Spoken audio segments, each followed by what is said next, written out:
going into the Macedonia game, everything's great. Gareth gets the move to Real Madrid, picks up a strain in training, can't play in the game, and then we lose. But the performance wasn't a bad performance, not by a long stretch. People look at Macedonia and the perception of them is wrong. They've already beaten Serbia 1-0, they got a point in Scotland. Decent team, Macedonia. I think if we'd have beaten Macedonia, then when you get injuries going into the second game, it feels a bit different because you're on that crest wave, if you like, and you've got that momentum. But when you lose, and we felt we played well enough to win the game, I can't really fault the lads. We can't play a player that says he's not fit.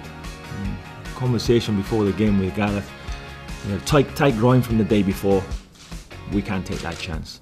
What was said was, if there's a chance, he'll play. It's obvious. Why wouldn't he? He was never going to be available to start in any game, really. There's a small chance of that, maybe, tomorrow. So we've got to tighten up on everything in how we look at it. That's just the way it is. But I said before, I'd rather have that problem than not. It means he's playing for us.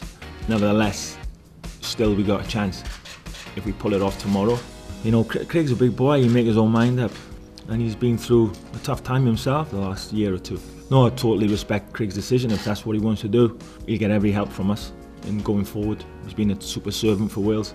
We've still got 3 games left, which he's going to play a part in, hopefully, and we'll concentrate on that for now.